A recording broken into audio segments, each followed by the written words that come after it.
8h13, votre invité Sonia Mabrouk est le ministre de l'économie, des finances et de la relance et par ailleurs soutien d'Emmanuel Macron. Bienvenue sur Europe 1 et bonjour Bruno Le Maire. Bonjour Sonia Mabrouk. Pour la première fois depuis le début de la guerre en Ukraine, des signaux positifs ont été relevés après les pourparlers à Istanbul. Même si le scepticisme est de rigueur, est-ce que l'espoir d'un début d'accord est malgré tout à portée de main? La prudence est de rigueur et je dirais même la plus grande prudence. Tant mieux s'il y a des signaux positifs. Le président de la République a eu un échange avec un certain nombre de ses homologues hier soir. Je recommande la plus grande prudence dans l'évaluation de la situation. L'urgence aujourd'hui, c'est un cessez-le-feu. C'est le retour à la paix en Ukraine. C'est la priorité absolue. Donc grande prudence sur ces annonces. On a été habitué à quelques déceptions dans les semaines passées. Et que recommandez-vous à nos entreprises en Russie, Bruno Le Maire, en ce qui concerne la présence de nos grands groupes? Hier, Decathlon a annoncé suspendre donc ses activités faute d'approvisionnement, tout en précisant qu'il ne s'agit pas de quitter le pays. Quelle est précisément, dites-nous ce matin, la position de la France? Est-ce que vous dites à ces entreprises de se maintenir malgré les pressions subies? La position de la France, elle est très claire. Les sanctions, toutes les sanctions, et rien que les sanctions. C'est les responsables politiques, les chefs d'État, qui décident des sanctions que nous imposons à la Russie et à l'État russe.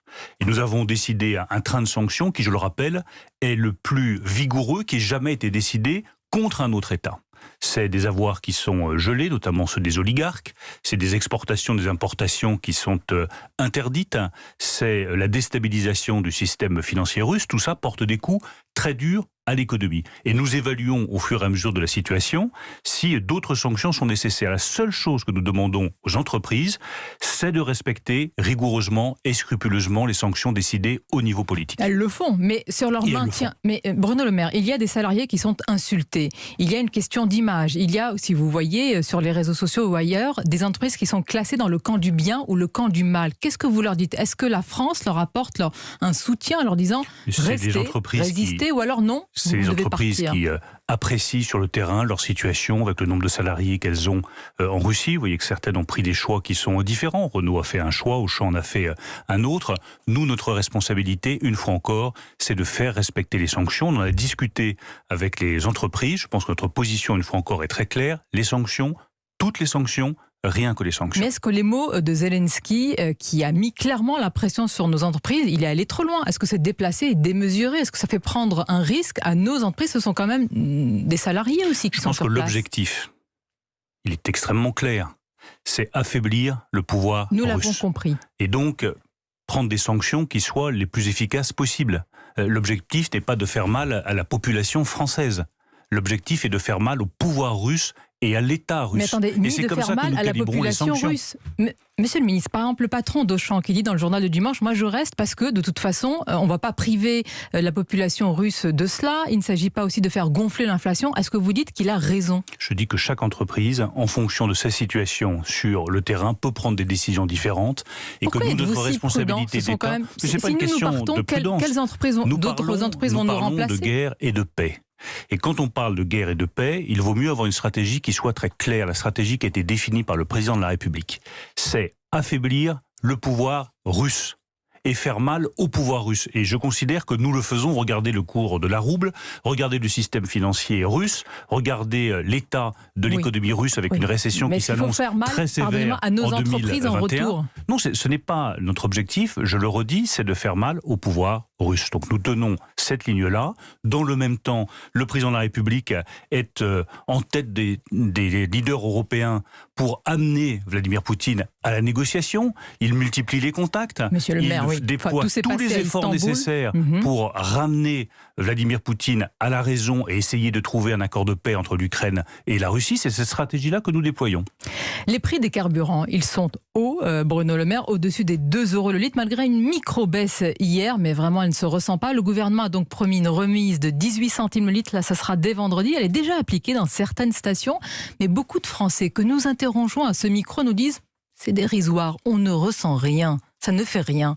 Un pansement sur une jambe de bois. Pour des millions de Français, la flambée des prix de l'essence est une difficulté quotidienne majeure. Pour tous ceux qui sont obligés de prendre leur véhicule. Je le vois dans ma circonscription de l'Eure, vous êtes aide-soignant, vous êtes transporteur routier, votre vie professionnelle, c'est votre véhicule. Donc évidemment que ça pèse terriblement sur des millions de nos compatriotes. Mais ça n'est pas rien l'aide que nous apportons. 18 centimes d'euros par litre, ça fait à peu près 11 euros par plein. Vous pouvez ajouter les aides qui sont celles des distributeurs, ça peut vous amener à 20 centimes d'euros par litre. Vous pouvez rajouter l'aide qu'apportent certains pétroliers, ça peut vous amener à 28 centimes d'euros par litre. Je ne dis pas que ça règle toute la difficulté, je dis que ça protège les Français qui sont confrontés à cette flambée des prix de l'essence. Ils tombent dans une précarité, mobilité. Je dis aussi, Sonia Mabrouk, que ça s'ajoute à toute la politique de protection contre la flambée des prix de l'énergie que nous avons pris dès l'automne. Nous avons été le premier pays européen à le faire et le seul pays européen à le faire aussi massivement. Car non seulement nous protégeons contre la flambée des prix de l'essence le mieux possible, mais en plus nous plafonnons les prix de l'électricité et nous gelons les prix du gaz. Donc la protection qui est accordée aux Français pour qu'ils n'aient pas une facture d'électricité qui flambe, je rappelle qu'elle aurait dû augmenter de 40%. Et qu'elle va augmenter uniquement de 4%. C'est toujours trop, mais c'est mieux que 40%. Bruno Le Maire, je rappelle que les prix du gaz ont été multipliés par 10 au cours des dernières semaines entre ce que vous et dites... qu'ils sont gelés. Et les prix de l'essence, nous faisons un effort qui n'est pas négligeable, ça représente quand même 3 milliards d'euros de dépenses, pour essayer d'atténuer le choc sur nos compatriotes. N'y a-t-il pas une distorsion à ce que vous nous dites ce matin? Et je prends l'exemple de ceux qui ont interpellé le candidat Emmanuel Macron à Dijon en lui disant « ce n'est plus possible ». Il tentait de leur expliquer sans pouvoir donner de réponse. Quelqu'un qui lui a dit « mais monsieur le président, monsieur le candidat, ma mutuelle lui a dit « vous n'avez qu'à en changer ». On a l'impression parfois qu'il y a une distorsion entre ce que vous présentez et ce que les gens ressentent sur le terrain. Mais nous faisons tout ce qui est possible pour protéger les Français contre l'explosion des prix de l'énergie. Nous faisons plus que les autres pays européens, nous faisons le mieux possible et nous adaptons les dispositifs au fur et à mesure pour répondre à ce qui se passe sur le marché de l'énergie. Peut-être que demain, il faudra un dispositif qui soit plus ciblé sur ceux qui n'ont pas d'autre choix que d'utiliser leur voiture pour travailler et qui auront besoin d'une aide plus importante. Elle peut être plus ciblée et plus importante pour ceux qui font des dizaines de kilomètres chaque jour pour se rendre sur le travail, parfois même encore davantage. Mais ce que je veux dire aussi et rappeler avec beaucoup de force, c'est que Emmanuel Macron a été pendant 5 ans le président du pouvoir d'achat. Ce n'est pas moi qui le dis, c'est tous les instituts d'études économiques. Nous avons soutenu le pouvoir d'achat en valorisant le travail. Et pendant tout le quinquennat, avec la prime d'activité, avec la défiscalisation des heures supplémentaires, avec la prime défiscalisée, avec la baisse des charges au début 2017, nous avons massivement amélioré le pouvoir d'achat de tous ceux qui travaillent. Emmanuel Macron a été le président du pouvoir d'achat. Et quand il y a eu, je veux quand même le rappeler avec beaucoup de force, quand il y a eu ensuite la crise du Covid, mais qui a pris la décision de payer par l'argent public les salaires des Français? C'est Emmanuel Macron. C'est la décision la plus protectrice du pouvoir d'achat qui ait jamais été prise. Toutefois, d'autres en candidats, Bruno Le Maire, sont reconnus comme candidats du pouvoir d'achat. C'est le cas, par exemple, je vous cite notamment Marine Le Pen, qui va sur une autre proposition de baisse de la TVA de 20 à 5,5. Est-ce que ce n'est pas plus lisible ou plus significatif dans la tête de certains Français? C'est plus lisible, c'est moins efficace et c'est dangereux pour l'avenir du pays. Alors oui, c'est plus lisible. C'est typiquement la proposition que peut faire Marine Le Pen. Ça fait la grande bleue dans le ciel, mais ensuite, ça n'est pas efficace et c'est mauvais pour l'avenir du pays. Pourquoi c'est pas efficace? D'abord parce que les entreprises ne la payent pas, la TVA. Donc nous, quand on baisse de 18 centimes d'euros par litre, tout le monde en bénéficie. Les ménages, les particuliers, mais aussi la PME, mais aussi l'entreprise du bâtiment, mais aussi l'entreprise des travaux publics, mais aussi les pêcheurs, mais aussi les agriculteurs. Visiblement, Marine Le Pen a oublié que tous ces entrepreneurs, ils ont aussi besoin que nous les protégions contre l'augmentation des prix des carburants. Nous le faisons et c'est plus efficace. Et surtout, la proposition de Marine Le Pen, elle est sur le long terme dangereuse pour le pays. Dangereuse? Oui, dangereuse. 15 milliards d'euros. 15 milliards d'euros, ça coûte par an. Une fois que vous avez baissé la TVA sur l'essence, bon courage à celui qui voudra la remonter ensuite.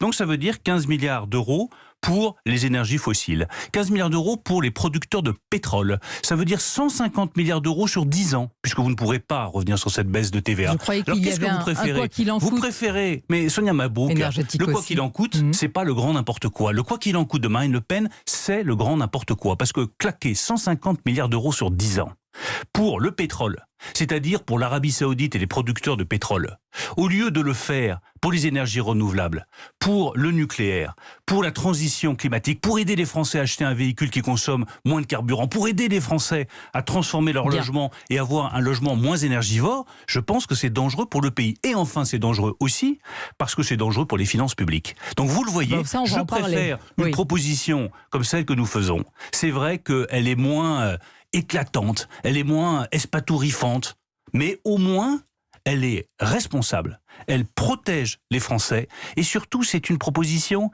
qui est cohérente avec ce que nous voulons pour l'avenir. Ce que nous voulons pour l'avenir, c'est être indépendant en matière énergétique et accélérer la transition climatique. Vous dites indépendant en matière énergétique, quand bien même on essayerait, nous Européens, de nous passer du gaz russe, est-ce pertinent, Bruno Le Maire, de passer à une autre dépendance, au gaz de schiste américain? Non, certainement pas, mais c'est ce que nous voulons.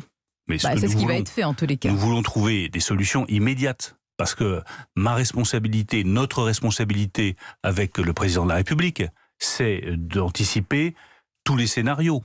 Il peut y avoir un scénario dans lequel Vladimir Poutine décide de couper le gaz pour la France et pour l'Europe. Il vaut mieux avoir préparé ce scénario. Ce scénario, il est sur la table, sur votre table aussi ? Bien sûr que ce scénario est aussi sur la table. Il faut le préparer. Donc il faut se dire, si jamais, dans un mois ou deux, le président russe prend cette décision, quelle solution est-ce que vous avez sur la table ? Il faut avoir des solutions d'urgence. Nous travaillons à des solutions d'urgence au cas où cette décision serait prise. Ce n'est pas le scénario central, mais notre responsabilité d'envisager toutes les hypothèses. Ce scénario, il a été évoqué par la patronne du distributeur de gaz GRDF. Très concrètement, Bruno Le Maire, ça veut dire qu'il faut se préparer à de potentielles coupures de gaz l'hiver prochain. Je le redis, ce n'est pas le scénario central, c'est le scénario catastrophe. Il faut l'avoir préparé et dans ce cas-là, nous prendrons toutes les décisions qui vont avec. Alors la campagne présidentielle, on vous a entendu très combatif à 11 jours du premier tour. Le soupçon autour du cabinet de conseil McKinsey et du rôle d'Emmanuel Macron pèse sur cette campagne. Bruno Le Maire, pourquoi autant de fébrilité chez les ministres et chez le président candidat quand on en parle, à l'évocation de ce simple nom, McKinsey? Vous me trouvez fébrile ce matin? Combatif, oui. Déterminé à soutenir la réélection d'Emmanuel Macron pour qu'enfin notre pays ait de la stabilité et de l'action sur le long terme, 3 fois oui. Vous n'êtes pas fébrile, fébrilité, zéro.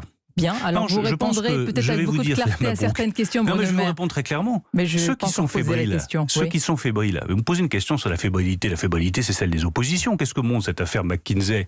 L'immense fébrilité. On a vu Emmanuel Macron très agacé rien qu'à l'évocation des questions. Des oppositions, mais je comprends qu'il soit agacé. Enfin, tout de même. Mettez-vous à sa place. Qui est-ce qui... C'est pas mon rôle, mais... Qui est-ce qui...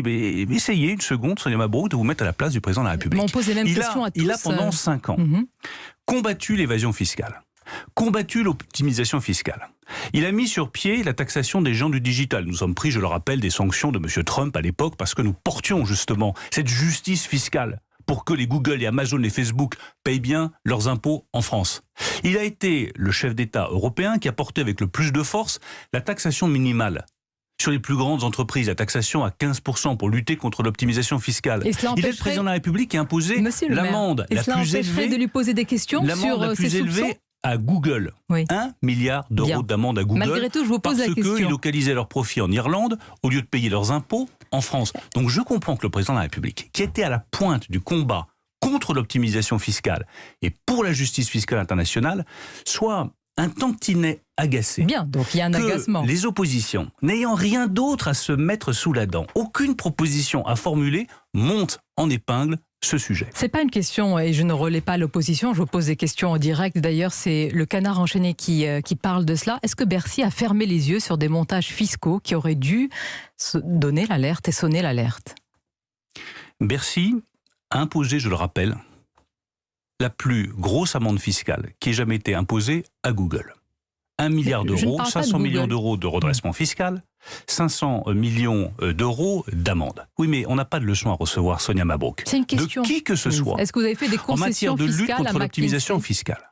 Nous avons engagé une vérification fiscale sur McKinsey, pour être tout à fait précis, avant le rapport du Sénat. Parce que nous avons bien vu, enfin nous ne sommes pas nés de la dernière pluie, on n'est pas des perdreaux de l'année. On le sait bien qu'il y a des grandes entreprises internationales, qu'est-ce qu'elles font? Je reprends l'exemple de Google. Elles font de très grands profits en France, et puis elles disent, attendez, mais si on fait des profits en France, c'est parce que les consommateurs français sont intéressés par la marque Google. Or, la marque Google, elle est localisée en Irlande, où, comme par hasard, le taux d'impôt sur les sociétés est beaucoup plus faible. Donc tous les profits qu'on fait en France, on les rapatrie en Irlande, au nom de ces fameux prix de transfert, de paiement de la marque, et comme ça, on paie beaucoup moins d'impôts. C'est révoltant, ça a été condamné, et ça a été poursuivi. Je vais faire exactement la même chose. Exactement la même chose. Pour McKinsey. Nous allons vérifier qu'il n'y a vous pas le faites eu... a posteriori. Quand on passe, monsieur le ministre, un marché public avec un cabinet, on ne s'assure pas qu'ils payent leurs impôts en France. Non, Sonia Mabrouk. 3 fois non. Pas après. Avant le rapport du Sénat. Donc remettons un peu de clarté et de raison dans ce dossier, où je vois une fois encore beaucoup de fébrilité et d'agacement de la part des oppositions qui vont arriver le premier tour, qui se disent mais qu'est-ce qu'on pourrait faire pour essayer de déstabiliser Emmanuel Macron, parce que dans le fond leur seul projet c'est d'affaiblir Emmanuel Macron. Mais dites-nous clairement, est-ce que ce sont pour vous des boules puantes? Bruno Le Maire, il y a McKinsey, il y a maintenant des soupçons sur le patrimoine d'Emmanuel Macron. Est-ce que vous dites ce matin, boule puante, il n'y a rien à voir, circuler? C'est la preuve de l'immense désarroi des oppositions qui n'ont pas réussi à déstabiliser Emmanuel Macron avec des propositions qui soient convaincantes pour les Français et qui du coup montent en épingle des affaires qui n'existent pas. Je rappelle que nous avons engagé des vérifications fiscales sur McKinsey avant le rapport du Sénat. Je rappelle que nous avons condamné Google pour ses pratiques comme jamais cela n'a été fait et que nous engagerons toutes les vérifications fiscales nécessaires sur McKinsey. McKinsey paiera tous les impôts qu'ils doivent à la France, rubis sur l'ongle. Merci Bruno Le Maire. Vous restez avec nous. Bruno Le Maire, le ministre de l'économie et soutien d'Emmanuel Macron, et l'invité d'Europe Matin jusqu'à 9h, Mathieu Bocoté, nous a rejoint. Bonjour Mathieu. Bonjour. À vous l'honneur. Alors, depuis plusieurs mois, vous avez fait campagne avec d'autres figures de la majorité contre ce que vous appelez l'extrême droite, dont vous redoutiez la présence au second tour. Aujourd'hui se décide une possibilité autre, la présence de Jean-Luc Mélenchon au second tour contre Emmanuel Macron. En quoi est-ce un adversaire différent? Que représente-t-il pour vous? Silence éloquent, hein? Oui, parce que je fais campagne pour un projet. Pour le projet d'Emmanuel Macron, pour la valorisation du travail, pour la compétitivité des entreprises, pour construction européenne qui soit plus efficace. Je ne fais pas campagne contre. Donc évidemment, je regarde les projets, j'ai dénoncé les propositions de Marine Le Pen sur les carburants pour montrer que nos propositions sont, je crois, plus solides. Mais je me lève pas tous les matins en disant mais qu'est-ce que je vais reprocher à Jean-Luc Mélenchon, qu'est-ce que je vais reprocher à Marine Le Pen. Je me lève tous les matins en disant comment expliquer aux Français que notre projet est le meilleur pour la nation française. Vous avez longtemps critiqué néanmoins Zemmour, Le Pen, en disant voilà pourquoi telle raison je ne les soutiens pas. Là, c'est un tout autre péril politique pour vous qui se présente donc. Néanmoins, comment le caractérisez-vous? La politique, vous savez, c'est un peu le combat quelquefois. Bien sûr, mais je ne sens pas de péril politique. Je ne pense pas qu'il y ait péril dans la demeure dans cette élection. Je pense qu'il faut rester mobilisé jusqu'au dernier jour. Je suis convaincu que le projet qu'a présenté Emmanuel Macron est celui qui répond le mieux aux attentes des Français. Parce qu'il met le travail dans son cœur. Quand vous dites qu'il n'y a pas péril dans la demeure, qu'entendez-vous? Je pense qu'il faut garder jusqu'au dernier jour sa totale détermination et son calme total tout autant. Et que faire campagne, ça n'est pas s'agiter tous les matins. Quand je vois beaucoup les oppositions, je le disais à Sonia Mabrouk tout à l'heure, moi je suis frappé de voir les oppositions qui n'ont qu'un seul mot à la bouche, battre Emmanuel Macron.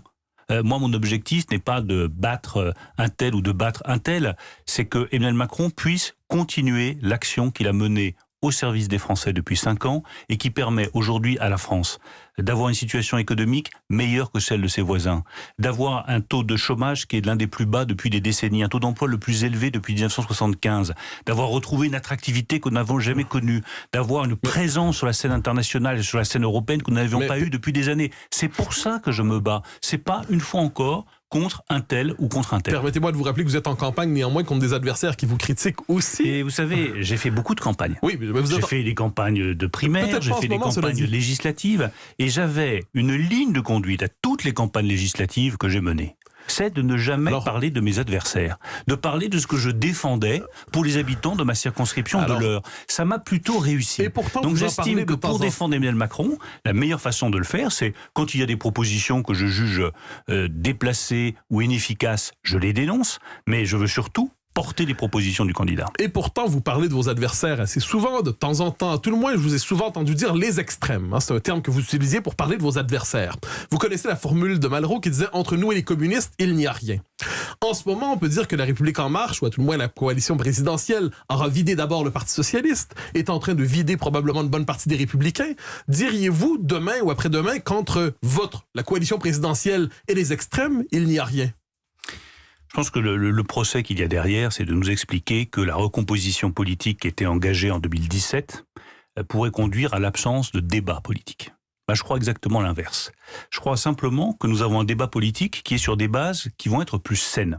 Le débat politique d'avant, c'était le débat entre la droite et la gauche. Si vous demandez à un jeune de 18, 19, 20 ans s'il se positionne à droite ou à gauche, il va vous regarder avec des grands yeux écarquillés. Il se positionne pour le climat, il se positionne pour le travail, il se positionne pour ses conditions de travail et pour son avenir. Donc il se positionne en fonction de sujets de fond.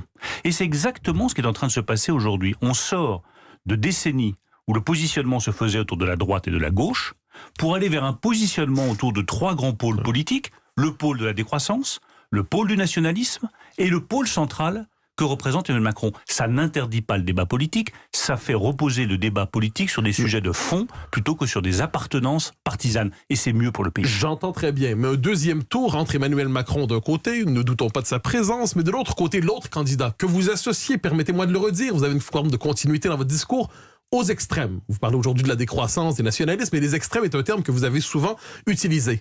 Un deuxième tour, donc avec Emmanuel Macron d'un côté et les extrêmes de l'autre, est-ce que ça ne consiste pas à diviser les Français beaucoup plus qu'on ne le dit d'habitude? Parce que si la moitié des Français, ou 45% des Français sont dans les extrêmes, c'est un pays au seuil de la crise.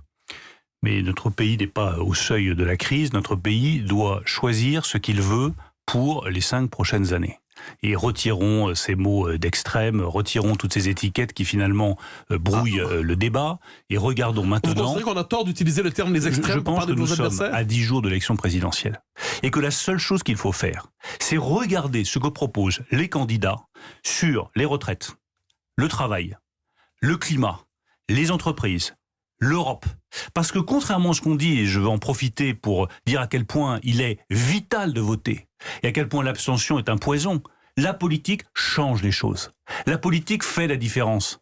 Et suivant que vous votez pour Marine Le Pen, qui propose sur les retraites des solutions qui n'en sont pas, qui vont affaiblir le régime de retraite par répartition et la solidarité entre les Français, ou que vous votez pour Emmanuel Macron, pardon, mais c'est pas la même chose dans votre vie quotidienne. Si vous votez pour Jean-Luc Mélenchon, qui propose une augmentation massive des impôts, ou pour Emmanuel Macron, qui a baissé massivement les impôts pendant 5 ans, qui propose à nouveau de baisser les impôts, votre vie quotidienne ne sera pas la même. Si vous votez pour Marine Le Pen, qui propose de subventionner les carburants, et donc les énergies fossiles, et nous qui proposons de flécher toutes les recettes fiscales issues des énergies fossiles, l'essence, le diesel, vers les énergies vertes et vers la transition climatique, dans 10 ou dans 15 ans, ce ne sera pas... C'est une promesse du candidat Macron, ce que vous êtes en train de dire? Ce ne sera pas la même France. Mais Bruno Le Maire, attendez, c'est une promesse du candidat Macron que vous venez de faire, parce que c'était une recommandation du Conseil des prélèvements obligatoires formulée il y a quelques semaines de cela, et vous la reprenez à votre compte au nom du candidat Macron ce matin? C'est une proposition... Ce fléchage, je le rappelle, de la fiscalité énergétique vers les investissements verts. C'est une proposition que nous reprenons. Il faut flécher les recettes fiscales vers les énergies vertes. Il faut que la transition climatique soit financée. Et je pense que le chef d'État européen qui s'est le plus engagé pour l'accélération de cette transition climatique, c'est Emmanuel Macron. Et vous voyez bien que dans ce moment de guerre en Ukraine, c'est bien le vrai débat et le vrai sujet. Est-ce que, au lendemain de cette guerre en Ukraine, à cause de la crise énergétique, nous revenons en arrière, nous rouvrons des centrales à charbon, nous nous rendons encore plus dépendants du gaz, encore plus dépendants du pétrole, nous renonçons à nos investissements dans les énergies vertes, ou est-ce qu'au contraire on en profite pour accélérer la transition climatique, procéder différemment en fléchant les recettes fiscales vers les énergies vertes, de façon à ce que la transition climatique soit accélérée et que notre indépendance énergétique soit garantie? C'est exactement ce que propose Emmanuel Macron. Et de ce point de vue-là, oui, il faut du courage pour tenir sur les questions de taxation, pour avoir à chaque fois des solutions qui soient ciblées et efficaces. Mais c'est ce qui préserve l'avenir de long terme des Français. Je pense que c'est une des qualités majeures du président de la République. Il ne pense pas uniquement au lendemain, il pense aussi à l'avenir de long terme de la nation française. Alors, vous avez dit quelque chose d'important il y a quelques instants. Vous avez dit, laissons de côté ces termes inutilement vexants, les extrêmes. J'utiliserai un autre terme que vous avez utilisé au fil du temps, on a eu l'occasion de vous interviewer à quelques reprises, les partis anti-républicains, ou qui ne sont pas républicains. Donc, dans votre esprit, je devine Reconquête, le Rassemblement national et la France insoumise. C'est ce que vous suggériez. Je crois n'avoir, autant les extrêmes, vous parlez des partis républicains et ceux qui ne l'étaient pas. Je crois n'avoir jamais distingué entre les partis républicains ou pas républicains. Vous vérifierez. Je pense n'avoir jamais fait cette distinction. Donc, je comprends que pour vous, tous les partis présents en ce moment, donc le Rassemblement national, Reconquête, la France insoumise, sont des partis républicains. Vous savez, je pense que quand on commence à vouloir diffamer son adversaire, c'est qu'on n'a pas le courage de combattre ses idées. Moi, je combats les idées du Front National, je combats les idées de l'extrême gauche, je combats les idées de la France insoumise, mais j'essaie pas de leur coller des étiquettes infamantes pour fuir le débat. Je suis prêt à répondre sur chacune des propositions de ces partis politiques et de ces candidats pour montrer qu'elles ne sont pas appropriées pour la France. Donc quand vos collègues, quand vos alliés de la République En Marche ou de la coalition présidentielle utilisent de tels termes pour combattre leurs adversaires, ils ont tort, ils radicalisent les conflits. Chacun fait campagne comme il le souhaite. Mais ils sont dans la même campagne que vous. Je suis ici pour défendre le président de la République et je pense que brandir des anathèmes, ça n'est pas la meilleure façon de gagner une élection. Gagner une élection, ça se gagne avec son cœur, ça se gagne avec ses convictions, ça se gagne en dénonçant les propositions de ses adversaires, mais pas en essayant de leur mettre un anathème sur le dos. Bruno Le Maire, vous restez avec nous, il est 8h46, Bruno Le Maire, ministre de l'économie et soutien d'Emmanuel Macron, est l'invité d'Europe 1 jusqu'à 9h. Bruno Le Maire, dans cette fin de campagne, une polémique surgit concernant le patrimoine d'Emmanuel Macron, déclaré à hauteur de 500 000 € auprès de la Haute Autorité pour la transparence de la vie publique. Certains s'interrogent, ce sont des journalistes, notamment dans une publication reprise par le journal L'Humanité, sur des montants que le président de la République aurait gagnés à l'époque où il travaillait à la banque Rothschild, montant dont il n'y a pas trace. Considérez-vous que cette affaire, pour laquelle, je le répète, il n'y a à ce stade pas de preuves, ce sont des faits, ça n'est pas encore documenté concrètement, mais voyez-vous là une épée de Damoclès politique, malgré tout, au-dessus de la tête du candidat Macron, dans le sillage de ce qu'on disait tout à l'heure sur l'affaire McKinsey notamment? Moi, je vois surtout la multiplication de tristes polémiques, d'une triste campagne. Quand on n'a pas de débat sur les sujets de fond, quand on n'arrive pas à déstabiliser son adversaire parce qu'on a travaillé sur le fond de ce qu'on a proposé aux Français, tout d'un coup on vous sort McKinsey. Je pense avoir répondu clairement sur les vérifications fiscales que nous avions engagées sur cette entreprise. On sort le patrimoine du candidat, mais enfin, tout ça, ce sont des polémiques stériles qui ne font pas avancer la vie quotidienne des Français. Et c'est un peu dommage quand on a un rendez-vous politique aussi important. Tout de même, l'argent caché d'Emmanuel Macron, vous voyez les titres se profiler sur les réseaux sociaux. Bien sûr, mais vous pouvez aussi inventer tout et n'importe quoi pour faire le buzz, occuper les médias, occuper le devant de la scène. Et puis ensuite, vous avez une élection qui ne se fait pas sur les bons sujets et c'est l'avenir de la France qui en dépend. Donc moi, je voudrais simplement qu'on revienne, que tous ceux qui attaquent sur ce sujet apportent des preuves, fassent les vérifications et démontrent ce qu'ils attaquent au pénal, quoi. Enfin, qu'ils fassent, voilà, il y a une justice, on est dans un état de droit, mais pour moi, la politique, c'est d'abord des propositions de fond pour les Français, ça n'est pas des attaques personnelles ciblées sur les candidats. Mais depuis que vous êtes dans ce studio, Bruno Le Maire, vous avez mis en avant la technicité du bilan d'Emmanuel Macron, le sérieux, le professionnalisme de l'équipe, loin des polémiques politiciennes stériles. Alors, parlons très concrètement. Vous êtes ministre des Finances aujourd'hui. Quand on fait le bilan du quinquennat, on observe que les prélèvements obligatoires, l'ensemble des impôts, n'ont jamais été aussi élevés que pendant le quinquennat d'Emmanuel Macron. 44,5% du PIB, de la richesse nationale. On paye beaucoup d'impôts et en même temps, on voit que la dette a progressé de 26%. C'est 7 points de plus que la moyenne de la zone euro sur les 5 dernières années. Est-ce que vous admettez malgré tout une sorte d'échec, un laisser-aller, peut-être un manque de rigueur budgétaire, Bruno Le Maire? Non.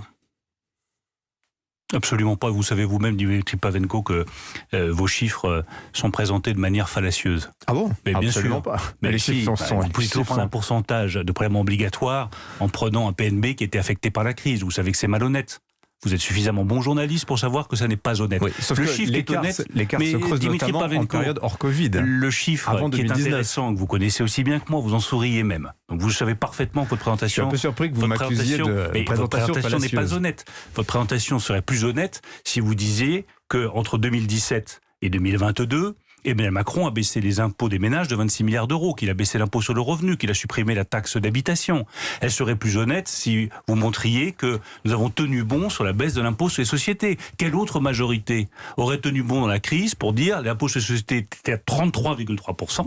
Emmanuel Macron a été élu, a dit je les ramènerai à 25%. Nous sommes en 2022. Ce qui nous ramène dans la moyenne internationale. Bien sûr, ça, je le reconnais bien volontiers. On n'est pas mieux mais disant, hein. Il a tenu parole.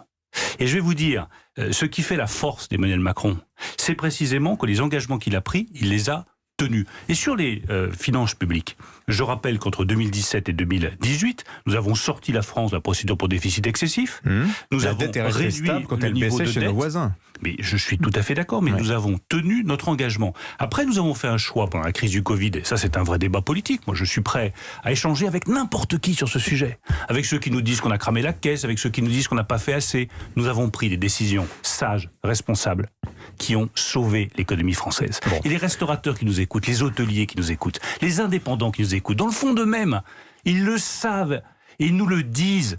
Merci d'avoir sauvé nos emplois. Merci d'avoir sauvé nos entreprises. Merci d'avoir fait le quoi qu'il en coûte. Parce que sans vous, non seulement l'économie française se serait effondrée, mais vous savez aussi parfaitement que nos finances publiques se seraient encore plus dégradées. Parce que ce qui coûte le plus cher, c'est pas de protéger, c'est de réparer. Alors, malgré tout, je continue avec des chiffres que vous trouverez peut-être fallacieux. Mais on peut présenter des chiffres, vous le savez parfaitement. Je vous reproche simplement votre présentation des chiffres. Et je vous cite des chiffres qui sortent de l'Institut Molinari, qui publiait une étude hier montrant que malgré les réformes du quinquennat en faveur de la compétitivité des entreprises, vous avez parlé aussi d'attractivité tout à l'heure, on est quand même encore loin d'avoir remonté le peloton européen d'une fiscalité, pardonnez-moi d'insister, mais qui demeure plus forte chez nous qu'ailleurs. Et il y a ce chiffre, la rentabilité des entreprises françaises, 17%, c'est 26% en moyenne dans l'Union européenne. Alors comment on fait pour récupérer ces 9 points qui nous séparent encore des autres? Mais ça, pour le coup, vous voyez, étant un garçon honnête, je ne le conteste pas. Je suis tout à fait d'accord que ce que nous avons engagé, c'est bien. Ça donne des résultats, on le voit sur la croissance, on le voit sur l'emploi, qui est quand même le grand succès d'Emmanuel Macron, le taux d'emploi le plus élevé depuis 1975. C'est lui qui l'a fait, c'est pas les oppositions. On a amélioré la compétitivité des entreprises, mais reconnaissons-le, il faut aller plus loin. Et dans le projet d'Emmanuel Macron, quand il propose de supprimer 7 milliards d'euros de contribution à la CVAE, donc un impôt de production, c'est pour essayer une fois encore de raccrocher les wagons avec nos concurrents, notamment l'Allemagne, qui ont des impôts de production qui sont beaucoup moins élevés. Mais pourquoi voter Emmanuel Macron? Plein d'autres candidats proposent la baisse des impôts de production. Pour une raison qui est simple, c'est que nous on l'a fait. Et que lorsque j'ai proposé la baisse d'impôts de production, c'est un combat que nous avons mené avec le président de la République depuis 2017, les mêmes qui aujourd'hui demandent plus d'impôts de production, plus de baisse d'impôts de production, les mêmes s'opposaient à cette baisse des impôts de production. Moi, j'ai le souvenir d'un François Baroin, président de l'AMF, venant m'expliquer qu'il était hors de question de baisser les impôts de production, les Républicains. Donc quand les Républicains ensuite viennent vous dire il faut baisser les impôts de production, c'est très sympathique. Mais nous, on l'a fait contre eux, et on propose d'aller plus loin. Bruno Le Maire, c'est important, vous parlez des communes, puisque vous avez parlé de l'AMF, il y a aussi pour les propriétaires l'envol de la taxe foncière. Et les communes affirment qu'elles n'ont pas d'autre choix aujourd'hui. Vous ne leur avez pas laissé le choix en supprimant la taxe d'habitation sans compensation. C'est un vrai sujet, il y a beaucoup de propriétaires, on ne parle pas de gens extrêmement riches, mais qui possèdent un bien. Que dites-vous à tous ces Français aujourd'hui? Et les communes qui vous disent, nous n'avons pas le choix, eh bien ça va... Je dis que nous avons compensé par exemple sur la baisse des impôts de production. Nous avons compensé par des recettes de TVA, donc nous avons compensé à l'euro près la perte de recettes fiscales. Et là, je vois bien les inquiétudes des communes sur la nouvelle baisse des impôts de production. Elle est indispensable pour industrialiser le pays. Et on va le faire en dialoguant avec les communes, en dialoguant avec les maires pour s'assurer qu'effectivement ils ne perdent pas. Et notamment, c'est plutôt les régions qui sont concernées par la suppression de la CVAE, mais nous allons le faire en concertation et dans le dialogue avec eux. Mais je reviens à cette idée de long terme. Qu'est-ce qu'on veut comme France sur le long terme? Est-ce qu'on veut, oui ou non, la réindustrialisation du pays? Est-ce qu'on veut enfin, comme nous avons commencé à le faire, mettre fin à des décennies de délocalisation? Vous ne pouvez pas le faire, et Dimitri Pavlenko l'a très bien dit tout à l'heure, si vous n'êtes pas au même niveau de compétitivité et d'offres en matière fiscale que vos voisins allemands, italiens ou espagnols. C'est totalement impossible. Donc il faut juste, dans ce débat présidentiel, qu'on sache quelle France nous voulons à échéance de 15 ou 20 ans. Nous voulons une France qui a retrouvé sa puissance industrielle. Nous voulons une France du plein emploi, où tout le monde a un travail. Et nous voulons une France qui soit décarbonée. Voilà les orientations qui justifient nos choix politiques actuels. Nous arrivons bientôt au terme de cet entretien. Nicolas Sarkozy, figure importante de la classe politique française, de la vie politique française, ancien président, ne sera pas présent au meeting de Valérie Pécresse dimanche prochain. Comment interprétez-vous cette absence ? Il y a peut-être mieux à faire, mais je ne suis pas maître de l'agenda de Nicolas Sarkozy. Vous êtes en contact avec lui ? Oui, bien sûr. Bon, alors vous n'allez pas nous dire vos échanges, mais c'est un contact régulier, nourri, nous dit-on. C'est le cas ? C'est un contact Le Point nous régulier. apprend qu'il est venu déjeuner à Bercy avec vous récemment. Mais c'est une information publique. J'ai travaillé pendant 5 ans avec Nicolas Sarkozy. J'ai été son secrétaire d'État aux Affaires européennes, j'ai été son ministre de l'Agriculture. J'ai été heureux de travailler avec lui et de travailler pour les Français avec Nicolas Sarkozy. Vous savez, quelles que soient les évolutions politiques, les recompositions politiques, il y a aussi des liens personnels. J'ai gardé un lien personnel très fort avec Dominique de Villepin. J'ai travaillé avec lui pendant des années. Ça a été une grande fierté pour moi de travailler avec lui. J'avais gardé un lien très fort avec Jacques Chirac. J'ai aussi gardé un lien d'amitié avec Nicolas Sarkozy. Je suis toujours heureux d'échanger avec lui. Après, la décision qu'il prendra, pour les élections présidentielles n'appartient qu'à lui. Il est ancien président de la République. C'est un homme qui pèse dans le débat public. Sa décision n'appartient qu'à lui. Une toute dernière question. Le moral des ménages mesuré par l'INSEE, il est au plus bas depuis novembre 2020. En fait, jamais les Français n'ont été aussi pessimistes sur la situation économique du pays à 10 jours d'une élection présidentielle. Qu'est-ce que vous leur dites ce matin ? Je leur dis d'abord que je comprends cette anxiété. J'emploierais vraiment le terme d'anxiété plus que d'inquiétude. Il y a beaucoup de ménages qui se demandent comment est-ce qu'ils vont boucler les fins de mois, comment est-ce qu'ils vont payer leur plein d'essence, qui s'inquiètent de l'augmentation des prix alimentaires. Je leur dis également que nous sommes là pour les protéger, que nous l'avons fait sur le gaz, que nous l'avons fait sur l'électricité, que nous le faisons maintenant sur l'essence. Et je leur dis également que sur le long terme, il n'y a qu'une seule bonne réponse. C'est le plein emploi, le travail pour tous, un travail bien rémunéré. C'est la politique que nous avons menée depuis 5 ans avec Emmanuel Macron. Elle a donné des résultats. Il faut la poursuivre. Merci Bruno Le Maire. Merci d'avoir été notre invité, Bruno Le Maire. Merci à vous. Excellente journée. Et merci à vous, Sonia. Merci Mathieu. À demain.